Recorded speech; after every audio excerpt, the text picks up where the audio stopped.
We're live, babe. Good morning, Facebook. Good morning. All right. Yay, we are so glad to be here with you. We are Victor and Mia, and we want to welcome you to the Business Heroes podcast, where we highlight entrepreneurs and high performing professionals that are making a difference in this world. They are pursuing purpose and profit. And passion. Yes, so that they can affect the world for good. And we got into this work, this journey, because once upon a time I had a mental health breakdown and I didn't know how to deal with that. And so, through a long series of tips, tools, help from different professionals, we launched our organization, Pain Unwasted, which seeks to help other high performing entrepreneurs and professionals to be able to have good mental health as they continue pursuing profit, passion, and purpose. You know, I've got to work on how I pull it all together. Well, we're going to keep going. Yes, though. keep going. Yes. But man, I am so excited for today's show. So if you've ever watched this show before, then you know that Victor and I have started to pivot. You know, before we were just highlighting people that are working and pursuing profit, pursuing purpose, but Entrepreneurs. but we know that there are so many amazing people out here in the world that are doing the same thing, and they may not be an entrepreneur. And even more importantly, you know, our organization is Pain Unwasted, and so we felt that we needed to highlight the idea that, hey, you know, as we're doing the business thing, you know, there are pains that come up for us, especially as it pertains to our mental health, especially here in the Black culture, right? And we don't always get to talk about it. And so that is why our show exists. And I'm really excited about the person we have coming on today. I really have. I was telling them earlier, all week I've just been excited. Have you ever been able to like be around somebody that is just very intelligent and has a depth of knowledge, and you get to just listen to their brain? Like, that's how I feel about our the person that we have coming on today. I'm like, man, I'm excited to learn and to hear what Darien has to share with us. So, and he's also very talented. So listen, we're gonna have his link up later. So you really want to get on his calendar for the products and services that he offers. You will not be what's the word I'm looking Disappointed? for? Thank you. You will not be disappointed. Man, what's going on today? It's all right. It was okay, good. Late night. Yeah. All right. Well, before we jump in with Darien, you don't have our word of the day slide, but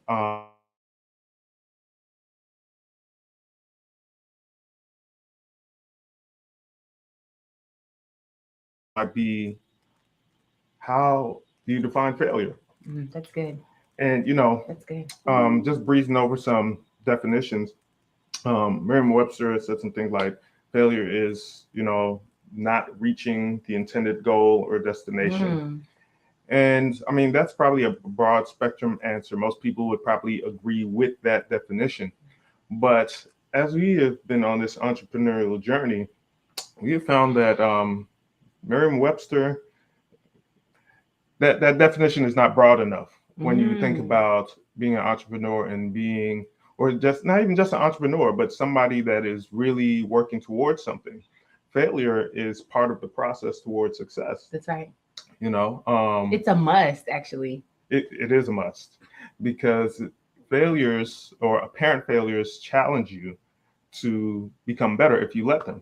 You know, that's really the only way you can fail forward. If you repurpose or reframe the idea of failure, instead of being not able to do what you set out to do, how about using those moments as learning moments so you can figure out, okay, maybe I'll do it differently this time. Wasn't it Thomas Edison? I don't know how many times he worked on the light bulb, but you know, I believe it's documented where, and I think it was about hundreds of times, if I'm not mistaken. I mean, I'm going to definitely research it. I want to find out. But basically, instead of giving up, he said, well, we found the 567th way that doesn't work.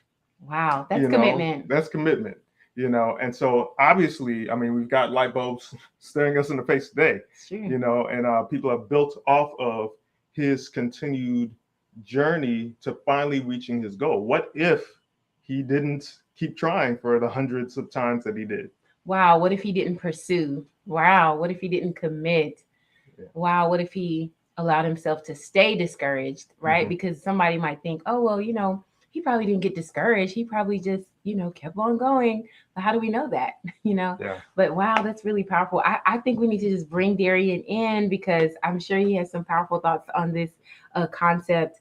And so, Victor, please, I know, can you do his official? We want to give him an official intro so that you can know who this person is.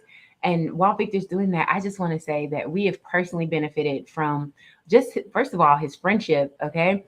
But then not only that, but also for our business, a lot of things that we've been able to do it's been because of his counsel, his leadership, his talent and skill and ability to bring our courses together that we offer.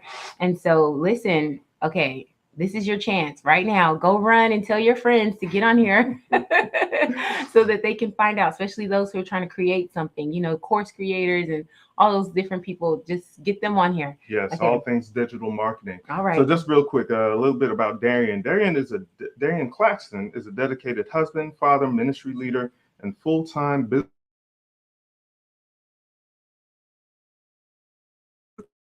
potential to influence and transform the lives of others on an exponential scale via digital marketing.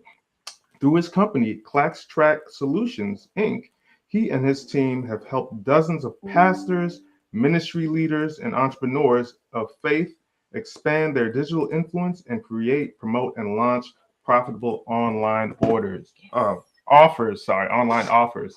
And so, I talk with Darien a lot, probably every week, and we've known each other for years, but now in a different space. He's just really doing some amazing things. And we'll have his link up a little later. So we are going to welcome Darien on to the show. And hey, somebody shared already. Thank you, Robert, for sharing. People are sharing that you're on here. So I just want to put that out there, Darien. Thank you. All right. Thank you so much for having me on. Yes. So, Darien, Yes. So, okay. So we have to start with the foundation, right? So I know we're gonna highlight some mental health concepts, but before that, tell us what made you decide to become an entrepreneur? Sure. So I grew up in an entrepreneur family. Wow. My dad is a CPA, and my mother was working for him. So she had a job before I was born. But by the time I came into being and I was cognizant of what was going on, they were running this business. And so every day after school, I would go over to their office and I would kind of be in an office space, whatever have you, doing my homework, listening to my Adventures in Odyssey tapes or listening to music, whatever have you. And I kind of saw from a distance this lifestyle of working for yourself. And matter of fact, that's where I got the passion for computers, computer programming. Back then, we had these big clunky machines. This is back in the 80s. And I learned how to program. I learned about database. I learned about data entry. And so this fascination about working for yourself was implanted from a young age. See, now I saw the struggles too. I saw my dad working late hours, whatever have you. But there was a level of intrigue that came as a child, just seeing that. Wow, that's really good. And I'm glad you said that because I was like, man, so as a kid, you're seeing your parents manage their own business and you still came to the conclusion like, hey, I think I would like to do that one day. That's really amazing. So then, good.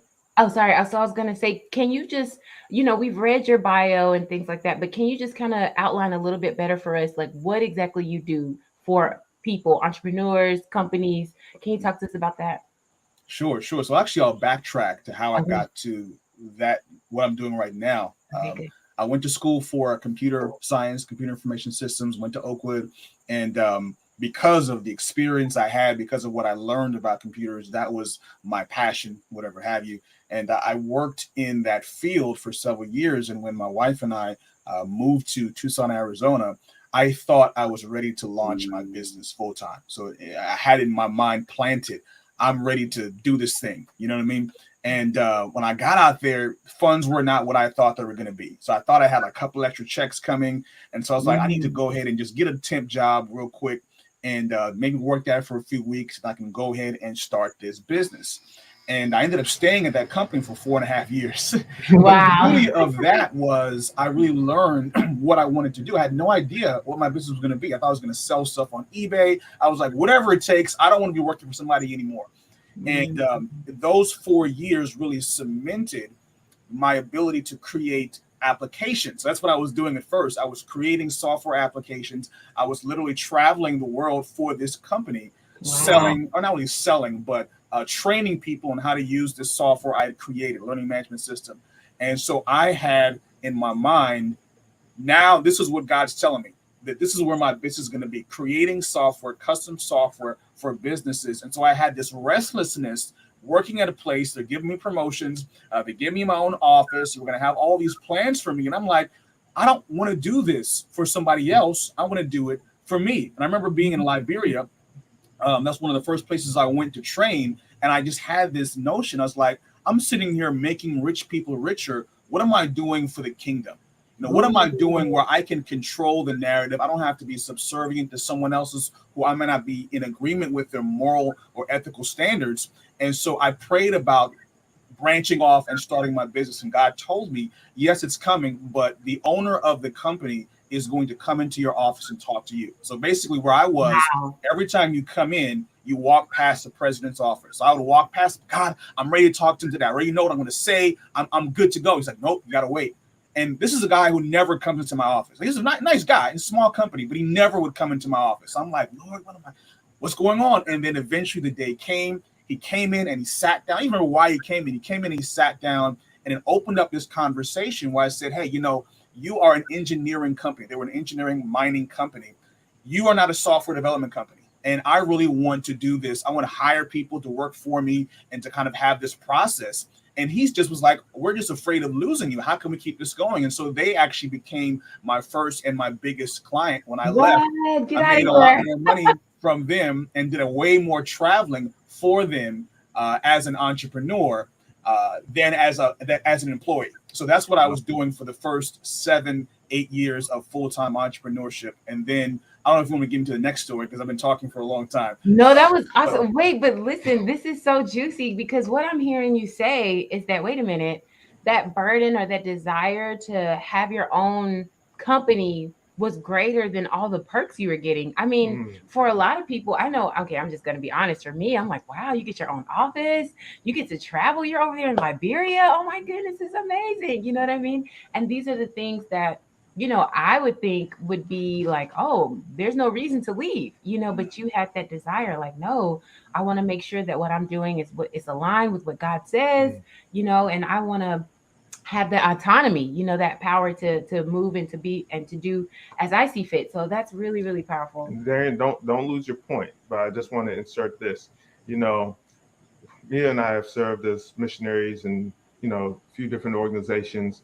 And not that anybody ever said this, but I think, at least in my mind, I can only speak for myself. I thought ministry, true, real ministry, had to be mission work that served people overseas or served the population that was in dire need. And I thought that was ministry, that was missionary work. But as I've grown and learned and studied, I found out God needs his people everywhere. So whether you're missionary giving Bible studies, or whether you are a software creator in a Fortune 500 company and everything else in between, like if you are a child of God, you were born as a missionary. What's that quote you were saying the other day? A mission is anywhere. What was that one? A mission field is anywhere a missionary is. Yeah. And so if all of us are missionaries, whether you accept that term or not, you know, because, you know, we've gone thinking missionary is people in these tan suits with the big hats going to Africa, you know, and they're not necessarily, you know, whatever. But you kind of get the point, right? But like, no, God was using you to impact that company with the excellence of your work, with the morality of your character, and whatever unspoken influence, you know, it doesn't have to be a Bible study. But your work can speak for you. The way you carry yourself will speak for you. And people people curious enough, it's like there's something different about this person. What's with you, man? I mean, they became his highest paying customer Yeah. to start. You So that's know? amazing. And so Wow. whatever field you're in, entrepreneurial, professional, or whatever, you are a light, or you are to exemplify Christ wherever you are. And that is your mission field. And God may make that thing bigger. It could become a Bible study. It could be somebody being invited to church. Yeah. They could be baptized. Maybe none of that will happen, but the long-lasting impact you might not see until heaven. So anyway, that's my little missionary rant there. All right, so Darien, back to you, man. You're picking up on your story. Yeah, God has to be the center of everything that you do. And I felt that God was directing me to a different path. Um, my wife wanted to move back to the Maryland area. We went to Arizona so she can get her law degree. She went to the University of Arizona, and the plan was just to be there for a few years. And I got comfortable there. We bought a house out there. We got involved in ministry for the first time, like for real, at a church that put us to work at a young age. I started my business. We had a house. And so I'm like, I'm good out here. I love the weather. I love the time zone. I love the West Coast life. I'm not trying to go back to DC. That's where I grew up in. And God gave us a specific word to go back. And when we moved back in 2018, a lot changed because this company in Arizona was, even though their clients became my clients all over the world, it was a blessing, they were owned by older individuals who literally could not grasp the virtual landscape, which is before COVID. But I wanted to have meetings with people on Skype so that it doesn't matter where I am, we can have conversations, we can do business, we can kind of move, talk about projects, et cetera, et cetera. They literally wanted me to come in the office and talk about stuff. So once I left, it was literally out of sight, out of mind, and our workload dropped like tremendously. Wow. So here we are in DC, higher cost of living, taking our kids to school, several hours a day in the car, and business had gotten really, really bad to the point where I started to look for other ways to make some money and started getting into the online space, digital marketing, affiliate marketing, and finding these podcasts and reading these books because, again, I had a lot of time taking my children to school and then driving to my office. I had one of my clients here let me use their office space. I wouldn't have to go all the way back and then pick up my kids later. So I'm listening to all this stuff and I'm like, wow, this is great. I can actually do this. It's very similar to what I was doing before from a technical standpoint. Mm-hmm. And God basically slammed the brakes. He said, no, you need to have a mentor. And I've been going to these webinars and reading these books, and I know that these gurus charge an exorbitant amount of money to mentor them. I'm like, God, where am I going to find a mentor? And he says, you know of somebody who is familiar and an expert in this field. He put somebody in my mind as a business contact from back in Arizona. I had no idea was into this. He was a storefront brick and mortar business owner. And I reached out to him on God's command. And I said, hey, what do you know about affiliate marketing? And he's like, I've been doing this for several years. How can I help? And I'm like, thank you, God. You get that confirmation where a piece of information you never would have gotten on your own and had to be God. And so I'm like, bet, I'm ready to go. And so I'm like, let's talk. He still thinks I'm in Arizona. So he's like, come on by the office. I'm like, well, I'm actually on the East Coast, but let's connect on Skype or whatever have you. Silence. Texting him, sending him messages, no response, right?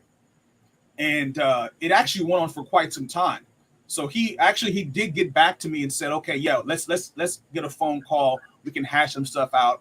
I can give you some of the pointers, some of the tips that I've done. And I even went out to Tucson on a trip with my godchildren. And I told him, hey, I'm in town. I'm sending him messages. Literally, it was 8 months before he really got back to me. He got back to me one time, but then actually ready to start conversing about this. I was literally like Joseph in the dungeon waiting for the butler. And what's worse is by the time I reached out to this brother, God told me, you cannot move forward in this endeavor until he's got back to you. So all the things I was ready to do, I had, landing pages and I was doing all this copy. And God was like, you need to slam on the brakes. Meanwhile, we're still trying to get cash flow in the business and still trying to get that going.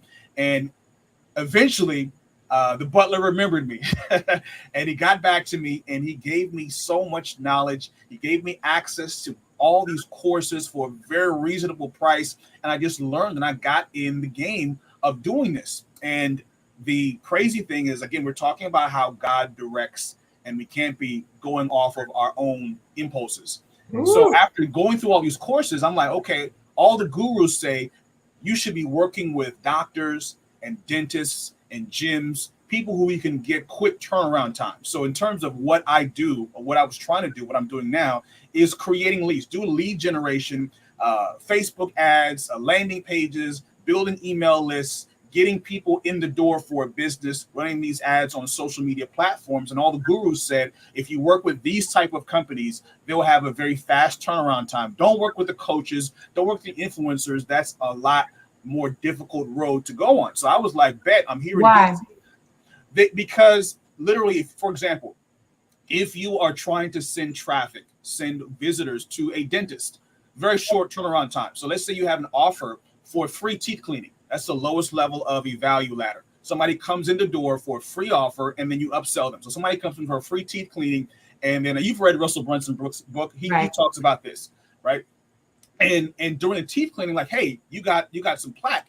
How about we get you a whitening package, right? How about we get you, you have a cavity. Let's get it filled, So they get you up the ladder. So you came in on a free offer, and then you go out the door. Maybe you spend $50, maybe you spend $100, and that was a literal one-day turnaround time where I sent somebody a client, and they made $100 right away. So a client would pay me maybe a few $1,000s to generate leads for them that are quick turnarounds. Right. Versus if I'm sending traffic to a coach or a business entrepreneur who is charging $3,000 to $5,000 for the services, it might take several months before they make a decision, right?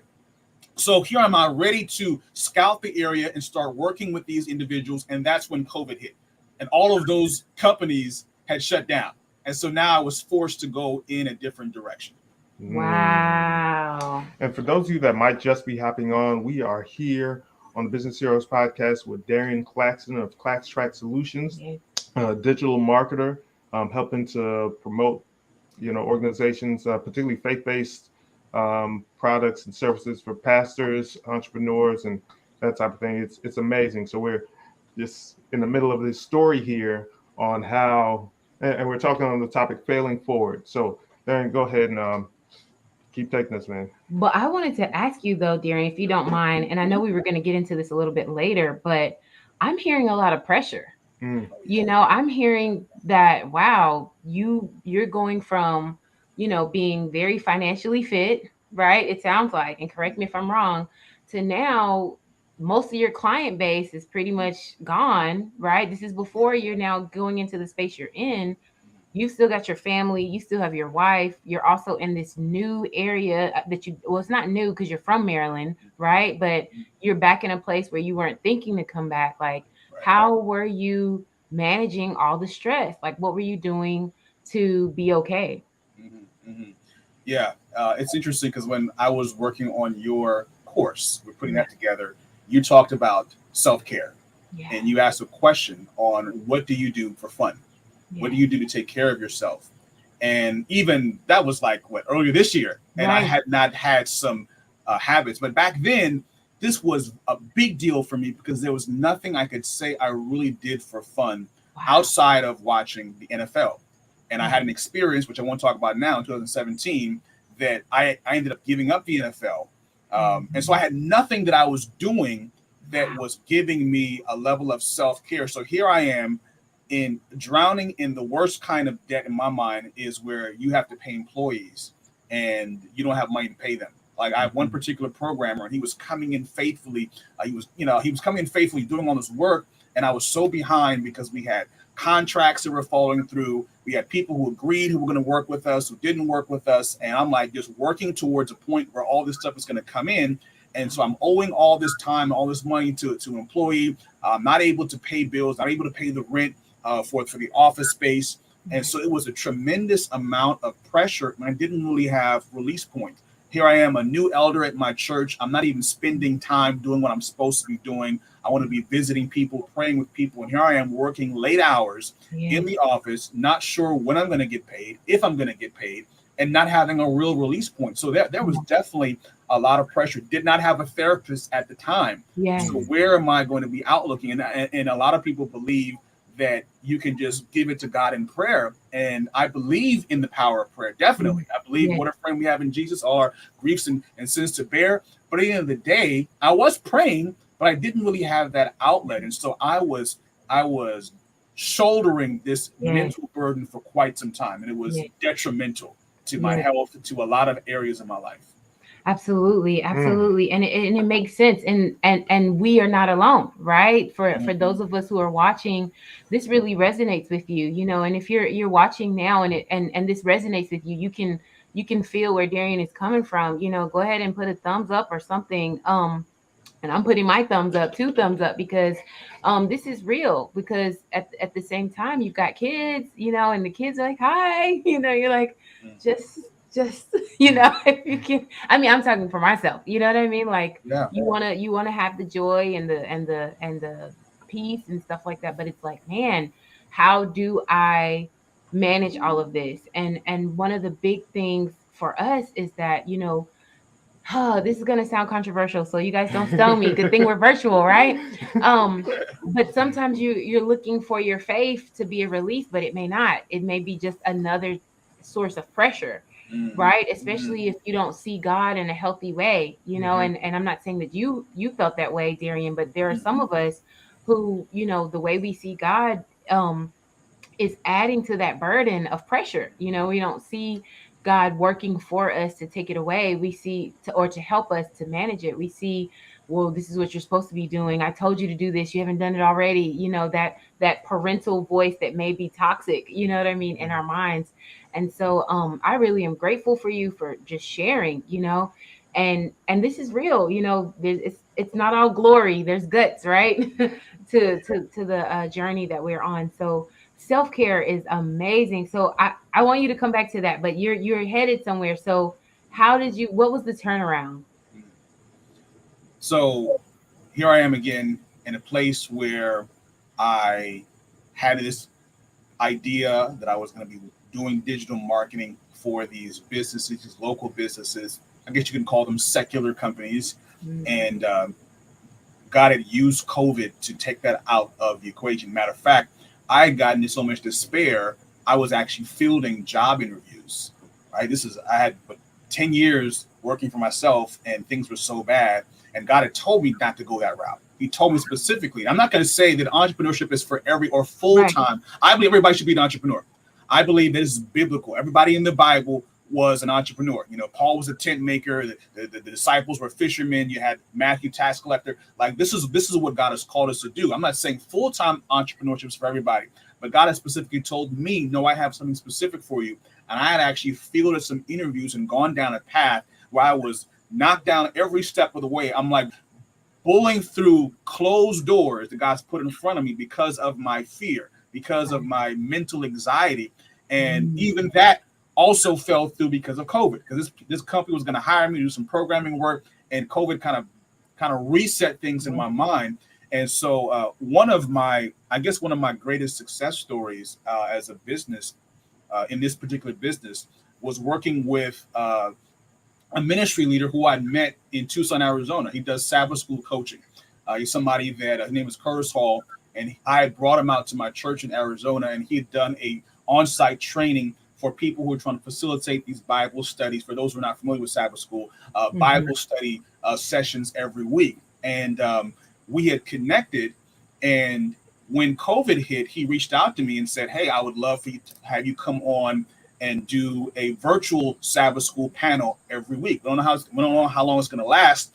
But then when we did that, I started to market this particular, not only just the broadcast every week, I started to take his in-person training modules and make them into webinars and make them into courses. And I was doing it pretty much, I wouldn't say pro bono, but it was revenue sharing because I was just getting started doing it. So he was kind of like my first real experience doing digital marketing and actually seeing you create a page and people are actually giving their email, or you're putting up a product and you're seeing money actually coming in. Wow. And, years later, we get thousands of views every week. He's got a YouTube channel that's doing very well. And to me, that's the kind of thing that I feel God had called me to. Ministering to ministers, helping people who have a message, whether you're a full-blown pastor or someone who is a member of the body of Christ who is fulfilling the Great Commission in a different way. And so to me, I realized this was the path he was calling me to. Even the guru said, don't work with them. This was the path. And so I was able to then work with a lot of individuals, a lot of pastors and ministry leaders, basically by referral only. And that kind of opened up this space where God was, again, allowing me to connect with people who I've been looking up to for years. And they're paying me for me to give them knowledge, but I'm getting a blessing in return, just being in the same space with them. So that's kind of how I got into the space of creating these online offers and creating, giving influence for people who don't have influence, getting them where they need to be, and kind of doing the behind the scenes to get the messaging right, to attract the right people and to repel the wrong people, such that their brand can ultimately serve the people who they should be serving.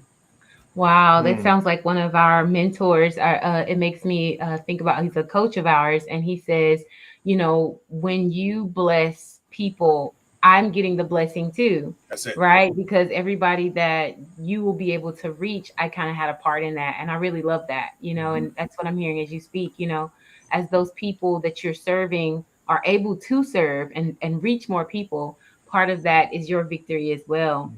Well, that's really great. I mean, there's a lot I want to say, but were you about to say something? Well, you said something very interesting. You talked about creating messaging to attract the right people and to repel the wrong people. Like, you just touch on that a bit, because, don't you want everybody to be your client? Yeah. So you have the Mary Kay example, where somebody who sells Mary Kay say, if you ask them who's their ideal client, they may say, well, everybody with skin. Because as you just said, I don't want to turn anybody away. That's kind of a scarcity mindset, to say that if I get specific about who I'm here to serve and who I'm not here to serve, I'm going to miss out on money. The problem is, a business that serves everybody serves nobody, right? And so what you find is, when your message is not repelling the wrong people, somebody sees a video that you do, somebody sees an ad that you put out, somebody sees a post that you put together, and they think it's for them. Right. And so they come into your ecosystem, they're getting your emails, but when it's time for you to make an offer, a transformational offer, they don't want to be a part of it. Right. They don't respond, they don't buy, or they come into a space. And most of my clients, the eventual upsell is kind of a coaching community, a group coaching community. Right. And so we find that in accountability, where people are all of one accord, you can reach your goal infinitely faster and more effectively. But if you have the wrong people in there, it actually pulls down the entire group. The Bible talks about bad company corrupting good morals. So when you don't repel the wrong people, you basically have squatters in your home. You have people who are rent-free on your email list. It's actually messing up the algorithm, because if these wrong people who are never going to buy, who are going to badmouth your services because they don't understand the value of what they have to offer, Facebook or YouTube or whoever you're using is going to keep showing those ads to the same people, to the people who are like, well, they're clicking, so they must be their ideal client, because you have not repelled the wrong client. So now you wonder why you have an email list full of people who never read, or they never buy, or you have just ads that are just not effective, because you're maybe attracting the right people, but the wrong people are coming in. And God will infinitely bless. When you get specific, you say, hey, I am serving people in this community from this age range. You know what I mean? So, for example, going back to the Mary Kay, if I were telling somebody how to sell Mary Kay, I would say, hey, find a niche where maybe you are marketing to mothers of teenage daughters who have anxiety about their appearance, anxiety about acne. So you're getting and that's just one example off the top of my head, where you're getting super specific. And so that way your messaging, when somebody reads your offer, they're like, wow, this is for me. There is jargon that only this particular group would understand. They feel part of a privileged community because you're speaking my language, right? So somebody sees that, and now you find that your offer is super targeted. They say the riches are in the niches. So when you're super niche, when you say, I want this particular, then you find that you actually are more successful, because you can speak specifically to them. And there's a deep vertical of people that God will put in front of you that you can exponentially serve. All right, high performing professionals and entrepreneurs, you're hearing this juicy feedback that he's giving us, how we can grow our businesses, right, by becoming more specific about our messaging. I heard another one in there, which I thought was powerful. He talked about group coaching and being able to have that community of synergy and bringing people together that can grow. That's really awesome. Really, really good stuff.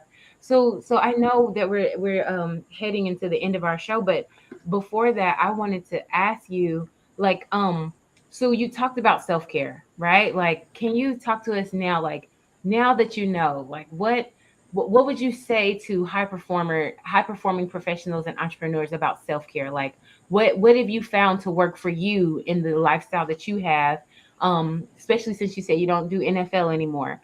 And could you just kind of highlight some of those things? Sure. So when you find that in a work environment, even though it's not necessarily self-help or therapy, you're around people, right? And even now that most folks are back to work, I imagine after the pandemic, this is why COVID was so difficult, because people were isolated. But in a traditional work environment, you have your water cooler, you have your coworkers, and so it's very different than being an entrepreneur where you're isolated and you don't have a guaranteed check coming in. So there's a lot of pressure for you to work the extra hours, again, by yourself. And when you start to beat yourself, I would beat myself up if I even thought about doing something for me that was not bringing money into the household. So for me, I found like one of my first I could call major clients, mainstream clients, was Dr. Myron Edmonds, and he encouraged us in a group, a community of men, which Vic, you and I are in that community, to get a therapist. And I hadn't had a therapist for years. And I started seeing a therapist, I believe it was May of last year, that we did a promotion for a mental health challenge. Kudos. And Kudos been to seeing you. since then, every week. Matter of fact, for a period of time, I had 2 therapists. Yeah. But this, again, because we are so isolated as entrepreneurs, we have so much pressure on our shoulders.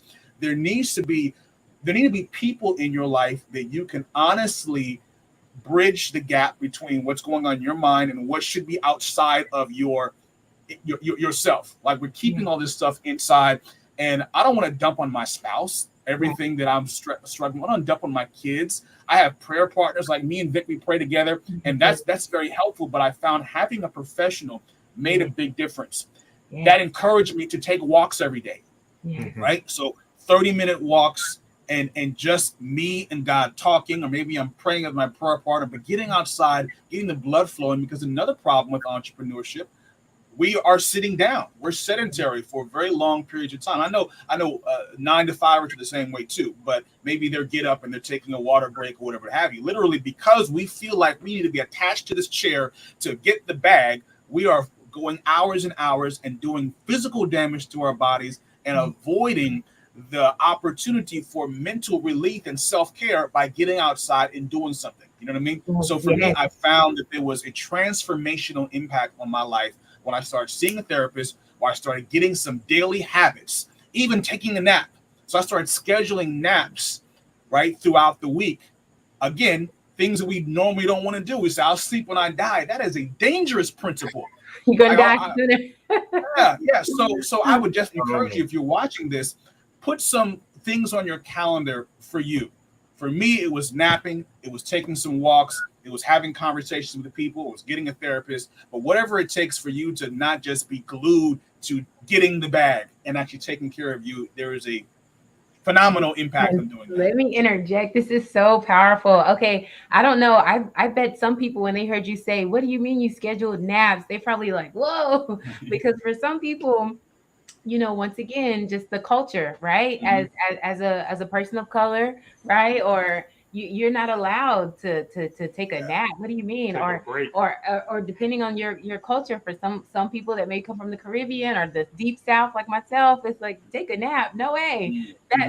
That or even a Christian mindset, that's lazy. You're just gonna sit down but look at how the nap is gonna rejuvenate you. It's gonna give you the energy that you need, a freshness of mind, just to take that little bit of time during the day so that you can show up better, right? But we might be thinking, oh no, that's lazy, and it so isn't, right? I love that. I love that you said that you get out and take walks. Why is that helpful? It's not just the taking the walk, but you're getting the sunlight, right? Which is Yes. vitamin D. You're getting the fresh air, right? Which is invigorating your cells. You're In your seeing mind, your you're brain. you're seeing nature, something greater than yourself, as you walk, and then you even added prayer to it. So that's just really powerful.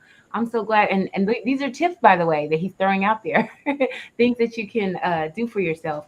Another thing I heard you say, which I love, Tony Robbins talks about this, about having rituals, right? It sounds like what you did for your self-care is you put rituals together, things that you will do every day, things that you will do regularly, you will commit to, that is a part of taking care of you. And that's so powerful. We talk about that in our coaching program for another day, but I love that. It's so important for us as entrepreneurs, as high performing professionals, to have daily rituals of wellness, and the people in the Bible, they did it. They had special rituals to remind them of things that were important, to help with their mindset, right? To even help with their family. And so this is a very biblical principle, to have those rituals embedded, something that I will always do that is taking me to the place that I need to go. And so that's really awesome. Um, I'm looking at you because I just get on a And on I'm a just soapbox. listening. I'm I listening. get I on a love hearing soapbox. your voice. So, Woo. yeah, Are you flirting with me in the middle of the I show? am. I know it's a little different, but I do. Oh, now I won't be able to focus. Oh, okay. Okay. Yes. Well, Darian, I feel like there was still like you were going over your journey, but I Yes. feel like we hadn't quite landed. So, you want to take us home in the next few minutes? Yeah. When we talked about failing forward, that's kind of Yeah. the topic of that I was impressed with, because there's a lot of I failed so many times in my business, Mm. and part of the mental anxiety that you have is I've made these mistakes. It's hurt my family. It's hurt my clients. Maybe God didn't call me to do this. You start to attach yourself to outcomes, and this becomes even more of a mental load on you, Yes. where you're saying, like, I literally would be stressing out. So my clients have paid me. We've done all the work. We've gotten a lot of people to come to the event, and I'm sitting there stressed out, looking at the results that are coming in, right? And I learned a lot every time we would do an event. I would learn on what we did good and we did bad. But I'm sitting here like, I don't, imposter syndrome. I don't deserve to be here. Like, even being on this podcast, how am I a business hero? As entrepreneurs, we may beat ourselves up and say, I don't deserve to be in this space. I don't have the expertise. And I would just encourage you that each one of your failures, you have a choice. The Bible says that a righteous man falls 7 times and rises again. I believe it's in Proverbs. Jeremiah talks about, does a man fall and not get up again? Does one turn away and not return? So we need to understand that if God has called us to entrepreneurship, or whatever path he's called you to, the failures is the medicine. That is the medicine for you to get better. If you only have successes, you're going to keep doing what you were doing to be successful, to get this amount of impact, right? But when you fail, there's this level of impact that God's trying to call you to, that you will only have the impetus to learn and to study and to get better through the level of failure. So for me, I'm discovering the value of failure, and the value of not sitting in my feelings as if anything good I've done has been because of my efforts. I have to know that I've dedicated my business to God. I've dedicated my time to God. And so the results that come, the good results, come from God. And even the bad results, he's allowing those to come such that I will have the impetus to go to him first. Who do I need to be talking to? Lord, what should I be reading? Sometimes I'll read a book, or I'll listen to a podcast, or I'll watch a course, and God's like, nah, turn that off. Or I get the impetus, that's good. Get some more of that. You know what I mean? And so for me, there is a level of appreciation that I'm getting when God allows me to fail, and to utilize that to share a testimony. Right? Maybe even a testimony that's incomplete. Like, to me, I feel like I started sharing a testimonial about the guy who left me hanging for several months. I was sharing that before he even got back to me. Right? Yeah. I was like, I don't know how this is going to end up, but I know God has called me to this Yes. point. So if you feel like God has given you a purpose, everything that you are going through, you just act like the testimonial is complete. You just act like I don't know how this is going to happen. I start building a testimony in my mind that just pauses where I currently am, but I know it's going to be finished in the future, right? Yeah. But if you stay in a level of failure, of self-deprecation, of shame, it will affect everything you do. For example, I had an issue with charging for my services what they were worth. And a lot of entrepreneurs have this issue Yes. where they don't feel like their stuff is valued. They don't feel like they're worthy of it. They feel like they're maybe even afraid that people are not going to buy. And what I found was that's one of the biggest failures I did. When I didn't charge enough and I got people in and people felt they were getting a deal, I actually was not able to serve them on a high level because I had to do so much more work just to make the money necessary to serve all these people. So I'm trying to serve tons of clients at the same time, right? And I can't really pay people to do stuff. I mean, like, delegation is so important. Remember the story of Moses. Yep. And Jethro's father-in-law said, hey, you're sitting judging people all day long. You need to delegate. Well, we should be delegating in our business, but if you don't charge enough money, guess what? You have to do all the work yourself because you cannot pay a VA, you cannot pay Fiverr people, you cannot pay contractors. And so these are things that I've learned. I'm learning how to allow God to utilize his biblical wisdom, allowing the failure to not be a point of me literally falling down and staying down, but getting to a point where he can take all the credit. Somebody asked me how I'm successful. Somebody asked me how I reach a certain level. I can give God all the praise, honor, and glory for what he has done, not what I've done. Wow, wow, wow. This is so powerful. You know, man, this is just juicy. I'm glad if you wanted to be on a show, you're on the right one, right? You're on the right show. Man, I hear you saying a lot of stuff, and I just want to highlight some powerful keys that you're dropping right now that you're using. You talked about failure, and as I was listening to you, Darien, you know, I love the power of reframing, right? We're talking about our mental health, and we know that words are powerful, right? And so for some of us, just even to hear the word failure is like, oh, it's like a dagger. Like I feel like you're slapping me or something, stabbing me, right? But I love the idea, as I've been listening to you and how you've been outlining it, I want to reframe the word failure and say stimulation. Stimulation, because that's really what you've been outlining. You know, this idea of failure is when you quit. Failure is when you stop, when you don't do it, and you choose to never do it again. Because some people, they stop for a time, they need the break. You know, sometimes you need a break from what you're doing and be able to come back to it. You know what I'm saying? And for those of you who are watching and listening, if you're that person, you know, you do have dreams of being an entrepreneur, or you are a high performer, a high performing professional, be okay with taking that break. You know what's going on in your life right now, being able to take that nap, as it were, so that you can recharge. That's okay, you know, because you're going to come back just bam, bam, bam, you know, like hitting it hard when you take those necessary breaks. Another thing that I heard you say, which is so powerful, you talked about how, you know, man, he said a lot, just the having a community, right? And this is a little bit of a throwback from what you were saying. You had a community of men, and for that's just a plug, okay? Men's Winning Circle, it's amazing. So men who are on here, you need to be a part of Men's Winning Circle. I'm a woman saying be a part of Men's Winning Circle because as a wife, I have truly benefited from my husband being a part of Men's Winning Circle with Myron Edmonds, Dr. Myron Edmonds. And so absolutely, but having a community, not being alone, you know, and being okay with saying, I'm not going to just try to DIY, do everything myself. Okay, I've got a prayer partner, that equals my therapy. No, but being able to get that professional, right, that can come in and evaluate what's going on and be able to help you. You know, so many times we think that we know our minds and we know what's going on, but we could be believing lies.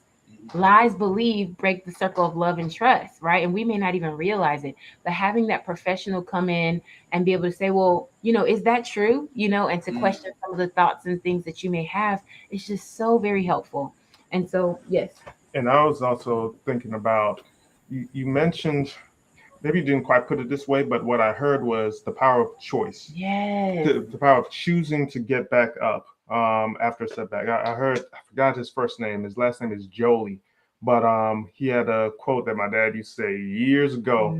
A setback is a setup for a comeback. All right.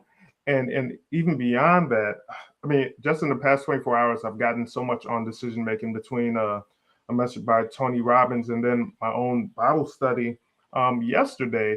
Listen, I read about the story of the lepers at the gate. Syria, Yeah. no, Samaria was under siege by Syria. Yeah, okay. And it was so bad. People were eating Eating their children. selling cow Yeah. head, and I mean not cow head. They were A eating each other. horse's head. Yeah. Yeah, They donkey head. had become They were cannibals. selling bird poop. Like that's how Yeah. bad it was for food. And we got these lepers sitting outside right at the gate, and they're like, guys, we're in a mess. Like if we go inside, we gonna die either from food or from stoning. If we sit here, we gonna die. Now we got the enemy sitting out there. What if we go down? Maybe they'll have mercy on us, maybe give us some food, or we can die.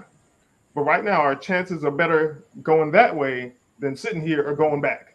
Mm-hmm. So they made a choice, and their choice not only ended up blessing them because the enemy had left, God had disrupted them, and they fled and left all their stuff behind.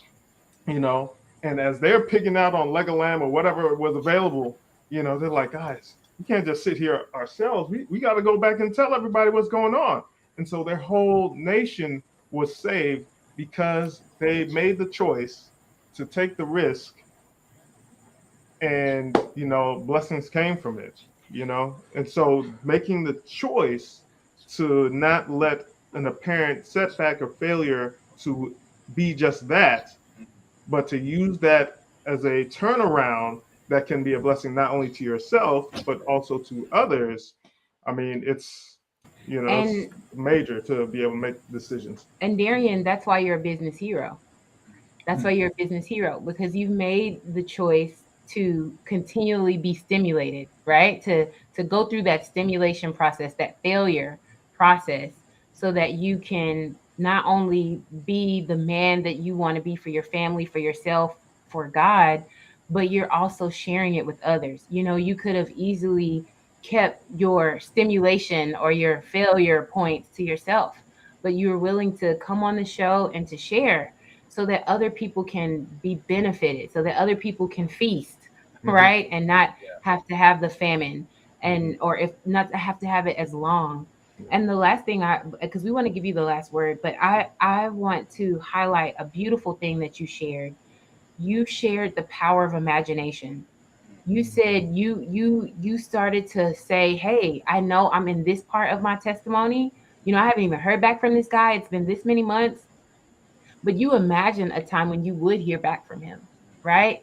And there, somewhere in your story, you were imagining that things wouldn't always be the way that they are. They would be better, and they are, and they're going to get even better. And so this is a really wonderful thing that we can do as entrepreneurs, as high performing professionals. We can use our imagination for good. We can imagine, even if things right now feel like all hell is breaking loose, imagining a time when they will be better, because God has said that in his word. And we don't have to just think, oh yeah, I know when I get to heaven, right, it'll be better. But we can have heaven on earth, and it can start right here in our minds. And so thank you so much, Darien, for being the business hero that you are and coming on.